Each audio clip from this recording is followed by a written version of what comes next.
बिथांमोना दिनैहाय जेनाखि जब साख्रिनि खोथा बे साख्रिनि खोथाया जों डक्टर अनजलि दैमारि मेडामजों दैदेनजानाय APB हानजानिफ्राय BPF आरो UPPL हानजानिसिम आरो साफ्रोमबो बर'फोरनिसिम निसिमा हालामनिफ्राय माब्रै आरो सोरजों लोगो जागोन जाया गोरोबलायनायनि सायाव आरो सलायबोनायनि सायाव बिथांमोना मा खेंफोरथि होदों।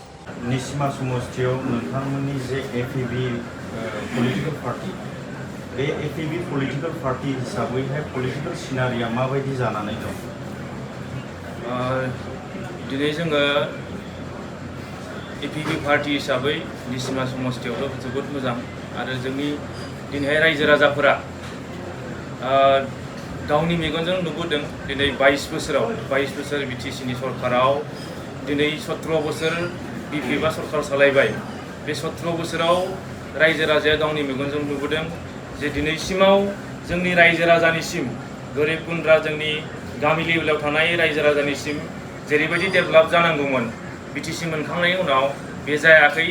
खालि जों बेखौल' नुदों BPF सरकारनि आमोलाव गावनि लाबालाबनि थाखाय लिडारफोरा गावनि लाबालाबनि थाखाय गावनि सम्पति आरजिनाय बेखौ जों नुनो मोनदों।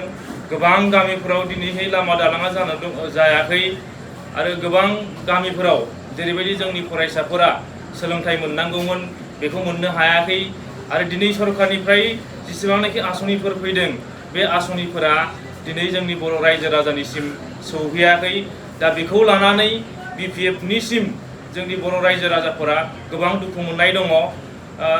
दिनैहाय सेन्ट्रेल गभर्नमेन्टनिफ्राय आरो स्टेट गभर्नमेन्टनिफ्राय जिबायदि स्किमफोर जोंनियाव फैयो गोरिब गुन्द्रानिफ्राय लानानै जोंनि उन्दै फरायसाफोरनि थाखाय गोबांथार स्किमफोर फैयो।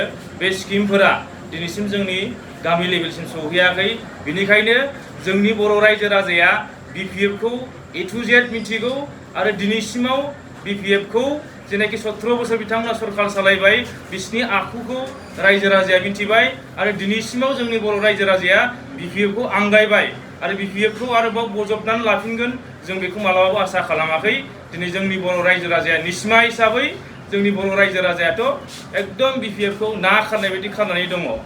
आरोबाव जों नुदों जे थांनाय बिटिआर एकर्डनि उनावहाय UPPL जिथु सरकार बे UPPL सरकाराव फैनायनि सिगां बिथांमोना गोबां रायजो राजानि सिगाङाव प्रतिश्रुति होदोंमोन।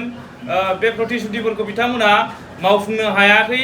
दिनै जों बेखौल' नुदों 4 बोसोराव बिथांमोना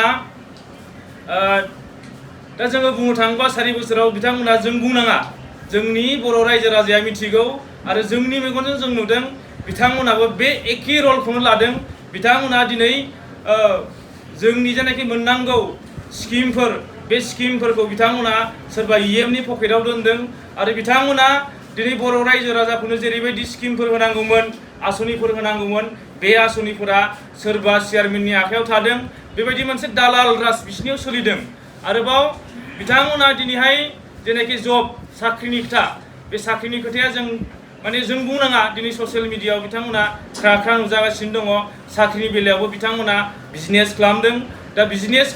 दा बेफोरबायदिनि थाखाय जोंनि बर' रायजो राजाफोरा 100% बिथांमोनखौ गाज्रि मोनदों आरो बे 4 बोसोरावनो बिथांमोननि गासैबो पिक्सारफोरा नुजाजोब्बाय जे बिथांमोननि जेनाखि काराप्टेड सरकार बे काराप्टेड सरकारखौ जों बेखौनो आसा खालामदों जोंनि बर' रायजो राजाया माब्लाबाबो गनायनाय नङा। दिनै बर' हारिनि अस्तित्व रैखानि थाखाय दुलाराय बर' फरायसा आफादजों लोगोसे मोन 18टा बर'नि माहारियारि आफादफोरा UPPL BPF आरो APBखौ ज' जानायनि बाथ्रा बुंबाय थादों। दा बे बेलायावहाय राजखान्थि हानजा हिसाबै नोंथांमोननि मतामतआ मा जागोन?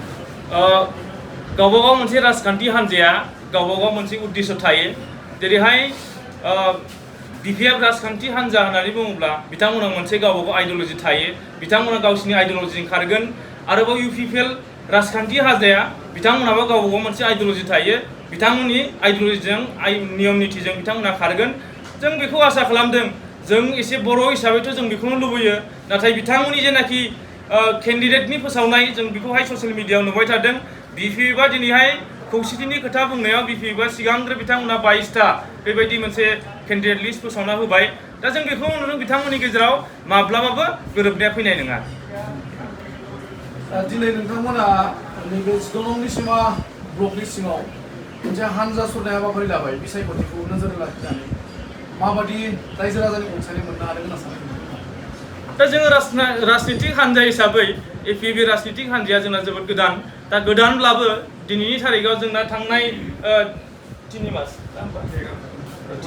3 मासनि सिगाङावसो जोंनि एपिबि राजनितिक हान्जाया दाजादों दा दिनैसिमाव बे 3 मासनि गेजेरावनो जोंनि राजनितिक हान्जाखौ ओरैबायदि निसिमा हिसाबैथ' जोङो बुंनाङा दिनैनि बे बाइक रेलिनि पिक्सारा जोंखौ दिन्थियो 100% जोंनि बर' रायजो राजाया जोंनि निसिमा ओनसोलनि बर' रायजो राजाया आरो गुबुन गुबुन जातीय जनगोष्ठीफोरा जोंनि एपिबि हान्जाखौ बजबनानै लाबाय आरो 100% जोङो देरहागोन होननानै आसा खालामनाय दङ बेसेबांसो भटनि फारागथियाव देरहागोन होननानै आसा खालामदों नोंथांमोना जोङो 6-7 हाजार भटनि फारागथियाव जों देरहागोन होननानै आसा खालामो थेंक इउ